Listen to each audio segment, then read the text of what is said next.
Ya, jadi kalama sutta adalah kalama yang membantu kita untuk memfilter ya, untuk memfilter informasi-informasi yang kita peroleh.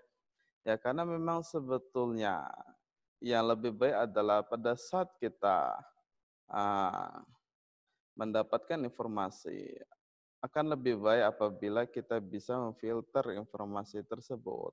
Ya, tetapi kebanyakan yang kita lakukan adalah menerima informasi itu begitu saja.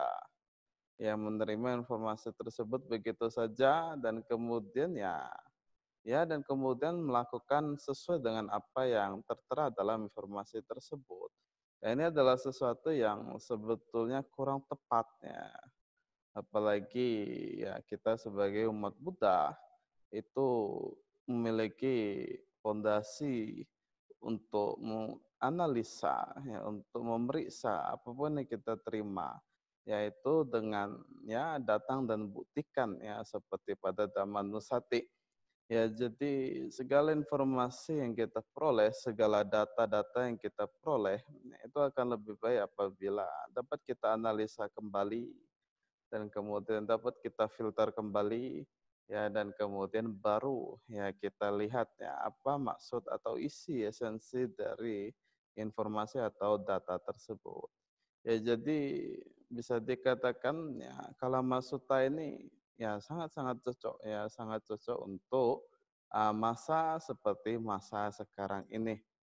Ya, jadi Bapak Ibu saudara-saudari ya karena seperti yang saya katakan teknologi kita itu cukup mapan ya cukup dewasa ya untuk menerima arus informasi ya dan juga kita memiliki kemudahan ya dan modal yang cukup kecil ya untuk menerima arus informasi tersebut. Ya, maka bisa dipastikan bahwa arus informasi ya sangatlah pesat. Ya, dan kemudian karena informasi yang sangat pesat ya dan jumlahnya yang cukup banyak, ya maka menjadi pertanyaan adalah apakah informasi itu benar atau tidak. Ya, jadi pada saat ini yang perlu kita khawatirkan adalah kebenaran pada informasi tersebut. Ya, apabila kebenaran pada informasi tersebut tidak bisa kita pastikan, ya maka bisa dikatakan ya kita akan mendapatkan pandangan informasi yang salah. Ya, data-data yang keliru. Ya, apabila data-data itu keliru, otomatis ya analisa kita juga jadi keliru. Filter kita juga menjadi keliru. Ya, karena semua itu keliru ya maka ya keputusan akhir dari informasi tersebut atau hasil analisa itu juga menjadi keliru. Ya, maka mengakibatkan pandangan kita juga menjadi keliru. Ya, karena mendapatkan pengetahuan yang tidak benar atau yang keliru. Ya, jadi untuk memastikan bahwa pengetahuan itu adalah pengetahuan yang benar, ya ini adalah cukup fatal ya bagi kehidupan kita sehari-hari. Ya, karena seperti yang pernah saya katakan, ini sudah bukan zamannya otot ya yang menjadi prioritas ya, tetapi ini adalah masa di mana otak menjadi prioritas ya. Ya, jadi pengetahuan itu adalah senjata yang bisa dikatakan paling bermanfaat ya untuk masa ini ya tidak lagi menggunakan otot ya tetapi masa ini adalah masa di mana kita ya mengandalkan otak ya mereka memiliki pengetahuan lebih banyak ya mereka memiliki pengetahuan yang lebih praktis ya dan ekonomis ya maka mereka akan bisa maju ya dan bertahan di masa globalisasi ini. Ya, jadi bisa dikatakan ya zaman ini adalah zaman di mana ya kita sangat membutuhkan pengetahuan dan pengetahuan itu ya didapat berdasarkan dari informasi atau data-data yang kita terima yang kemudian kita analisa dan kita ambil kesimpulan akhirnya. Ya, jadi Bapak Ibu saudara-saudari, ya, Kalama Sutta, ya ini menceritakan tentang suku Kalama. Ya, suku Kalama ini berada di sebuah tempat yang bisa dikatakan sangat strategis, ya, sangat strategis dan kemudian ya berbatasan dengan banyak wilayah, ya karena dia ada di tengah-tengah, ya. Kemudian ya banyak para Ya, banyak para traveling ya, banyak para peziarah yang lalu lalang melalui daerah suku Kalama. Ya, sehingga daerah suku Kalama itu menjadi tempat yang ramai ya. Bisa dikatakan ya dia memang kota yang cukup besar ya dikatakan pada saat itu. Ya, jadi karena saking banyaknya orang lalu lalang ya melewati suku Kalama ya otomatis ya ada orang yang kadang tinggal ya, kadang tinggal lama, kadang tinggal sebentar dan semua itu mengakibatkan munculnya perkumpulan ya kelompok-kelompok dan di antara perkumpulan kelompok-kelompok tersebut ya muncul juga perdebatan-perdebatan atau diskusi yang kebetulan pada saat itu yang semakin puncak ya. Kenapa? Karena ada 2 guru besar dari 6 guru besar yang ada pada masa itu. Ya, datang dan berada di suku Kalama. Ya, masing-masing dari guru besar tersebut yang mengatakan bahwa ya ajarannya adalah yang benar, yang lain adalah salah. Ya, yang satunya juga mengatakan hal yang sama, bahwa ajaran dia adalah yang benar. Apa yang dia katakan adalah yang benar, sedangkan yang dikatakan orang lain itu adalah salah. Ya, karena yang berbicara ini adalah dua guru besar ya, guru filosofi pada masa itu. Ya, maka suku Kalama menjadi kebingungan, yang mana yang benar. Ya, masing-masing memiliki status yang tinggi, masing-masing memiliki pengikut yang banyak, ya masing-masing memiliki fame yang tinggi, yang terkenal di antara kalangan para para bangsa Brahmana ya. Jadi bisa dikatakan ya mereka cukup terkenal ya, mereka memiliki pengikut yang banyak dan juga mereka memiliki status yang tinggi. Sama-sama memiliki hal yang sama. Ya, jadi pada saat itu suku Kalama menjadi kebingungan. Yang mana yang harus kami ikuti, yang mana yang harus kami percayai. Ya karena masing-masing itu memiliki potensi untuk mengatakan hal yang benar. Ya. Jadi karena mereka bingung ya mereka tidak dapat ya menerima apa yang disampaikan oleh dua guru besar tersebut. Ya kebetulan pada saat itu juga ya muncul Sang Buddha ya Buddha Gotama yang pada saat itu juga melintasi ya daerah Kuru ya daerah suku Kalama tersebut ya dan kemudian karena pamor dari Buddha Gautama itu sudah cukup tersebar luas ya, sehingga suku Kalama pun pernah mendengar ya bahwa betapa Gautama ini adalah seorang Buddha yang sudah tercerahkan ya. Jadi mereka pada akhirnya memutuskan ya untuk bertanya pada Sang Buddha ya sebetulnya yang mana yang benar dan yang mana yang salah. Yang mana yang dapat diikuti, yang mana tidak dapat diikuti. Ya, dan kemudian mereka bertanya pada Buddha Gotama. Ya, Sang Buddha menjawabnya yang saya sederhanakan ya bahwa apapun pengetahuan itu, ya apapun pengetahuan itu, ya pada akhirnya ya berdasarkan dari analisa pribadi, ya berdasarkan dari pengetahuan pribadi. Ya pengetahuan itu datang dari hasil pengetahuan orang lain. Ya, pengetahuan itu berasal dari kumpulan dari pengetahuan-pengetahuan oleh individu lain. Ya, jadi apabila mengatakan hal itu benar, ya belum tentu hal tersebut benar bagi orang lain. Ya, begitu juga sebaliknya. Apabila pengetahuan itu salah, ya belum tentu pengetahuan itu salah ya untuk individu lain. Ya, jadi intinya benar atau salah informasi tersebut, ya itu kembali lagi sesuai atau tidak ya kepada individu yang menerima informasi tersebut. Ya dan juga tidak bisa menerima begitu saja ya informasi yang ada.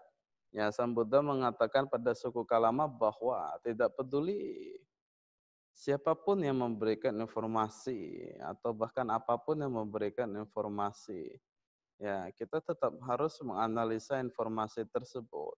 Ya, salah satu rumusan analisa yang diberikan Sang Buddha ya adalah apabila informasi tersebut, ya informasi atau data-data tersebut ya membuat kita semakin serakah, membuat kita semakin membenci, ya membuat kita semakin terpuruk kebodohan batinnya, ya maka informasi itu tidak perlu untuk diikuti. Ya tetapi apakah boleh dipelajari? Boleh saja. Yang namanya informasi itu adalah sesuatu yang dapat dipelajari. Ya tapi apabila ingin kita ikuti, ya itu adalah hal yang perlu kita putuskan ya. Ya, jadi kita bisa mengetahui, kita bisa mempelajari, tapi belum tentu ya kita dapat mengikuti ya pengetahuan tersebut.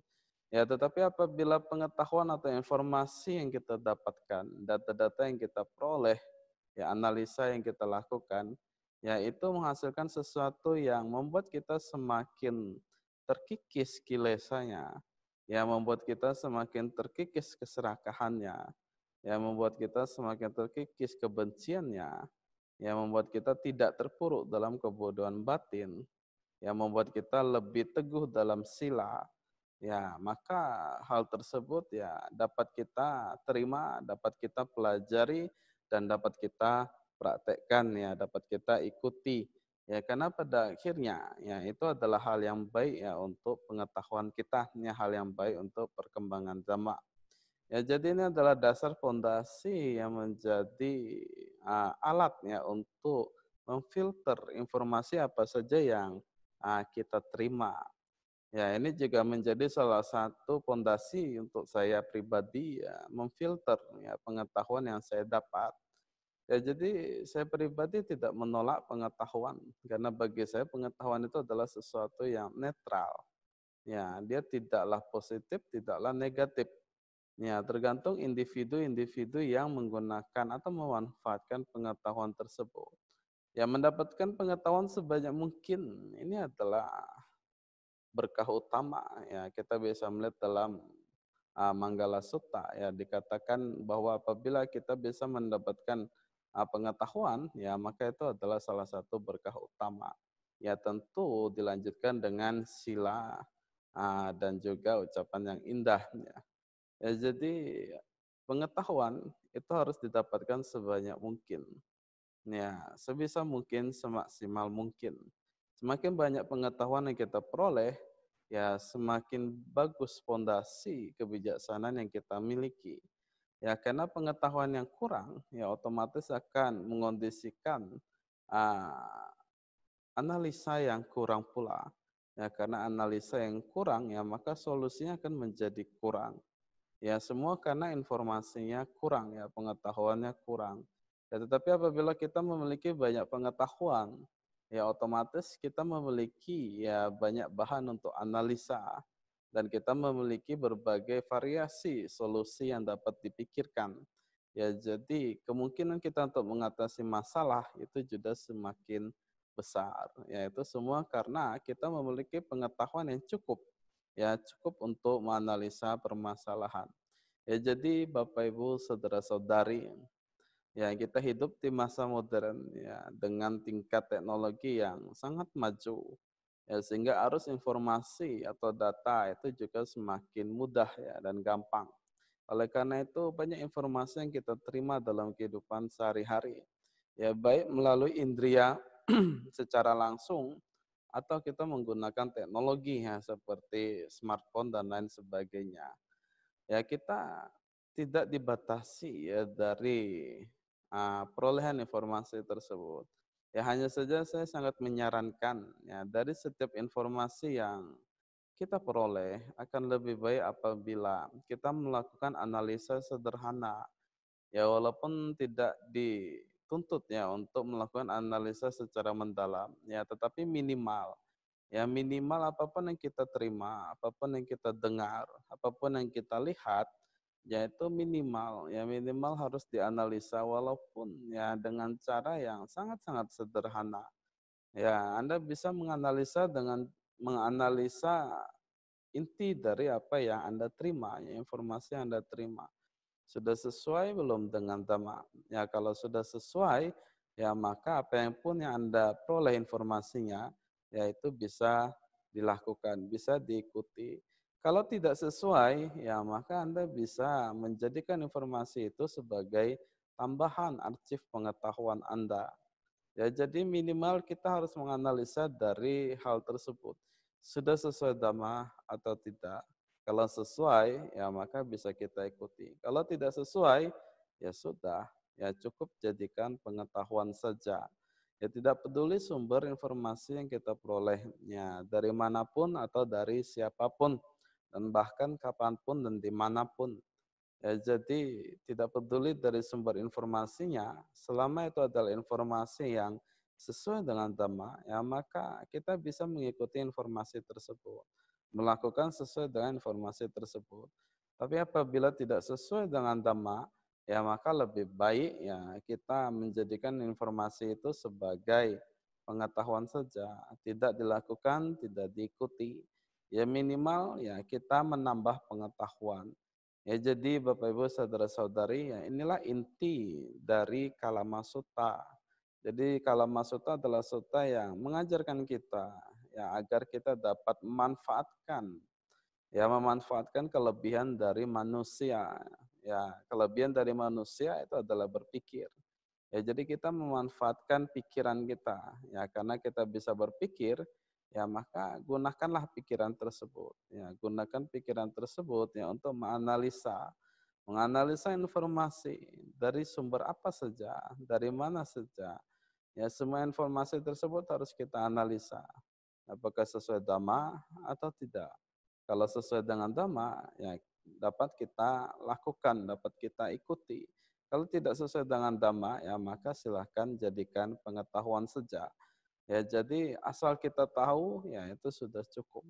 Ya, sehingga di masa yang akan datang, apabila ada muncul permasalahan, yang minimal kita memiliki pengetahuan untuk menganalisa permasalahan tersebut, sehingga kita bisa mencari solusi yang sesuai, ya solusi yang efektif, solusi yang efisien, ya untuk permasalahan tersebut. Dan yang terakhir Bapak Ibu saudara-saudari, ya yang terakhir adalah berusaha untuk mendapatkan pengetahuan sebisa mungkin, sebanyak mungkin, semaksimal mungkin. Ya, tidak perlu menilai pengetahuan tersebut positif atau negatif. Ya, tidak perlu menilai bahwa itu adalah pengetahuan yang baik atau pengetahuan yang buruk. Ya, sekali lagi, pengetahuan adalah sesuatu yang netral. Ya, dia bukanlah buruk, bukan juga baik. Ya, semua tergantung bagaimana Anda memanfaatkan pengetahuan tersebut. Ya, seperti contoh. Ya, contoh misalnya yang sederhana, ya pengetahuan menggunakan pisau. Ya, pengetahuan menggunakan pisau. Apakah pengetahuan Anda menggunakan pisau itu adalah pengetahuan yang positif? Tidak juga. Ya, banyak kejahatan yang dilakukan menggunakan pisau. Ya, lalu apakah pengetahuan menggunakan pisau itu adalah pengetahuan yang buruk? Tidak juga. Ya, banyak kebaikan yang dilakukan menggunakan pisau. Ya, tanpa adanya pengetahuan menggunakan pisau, ya maka makan siang saya dapat terancam. Ya, jadi pengetahuan menggunakan pisau ini adalah pengetahuan yang penting. Ya, karena ini ya bisa dimanfaatkan ya untuk membuat makanan, ya tapi juga bisa dimanfaatkan ya untuk melakukan kejahatan. Ya, jadi apakah pengetahuan tersebut positif atau negatif? Ya, tidak keduanya. Ini adalah pengetahuan yang netral. Yang positif dan negatif itu adalah orang yang memanfaatkan pengetahuan tersebut atau menggunakan pengetahuan tersebut. Jadi yang terakhir saya menyarankan ya cobalah ya coba mendapatkan pengetahuan sebanyak mungkin ya tetapi berhati-hatilah ya agar tidak terpengaruh oleh pengetahuan tersebut. Ya jangan diterima begitu saja, Anda perlu menganalisa ya kebenaran dari pengetahuan tersebut, manfaat dari pengetahuan tersebut dan implementasi dari pengetahuan tersebut. Dan yang terakhir yang paling penting ya Anda harus melihatnya apakah pengetahuan tersebut sudah sesuai dengan ajaran Sang Buddha. Kalau ya, ya maka silakan dipraktekkan. Kalau tidak, ya maka cukup dijadikan pengetahuan saja.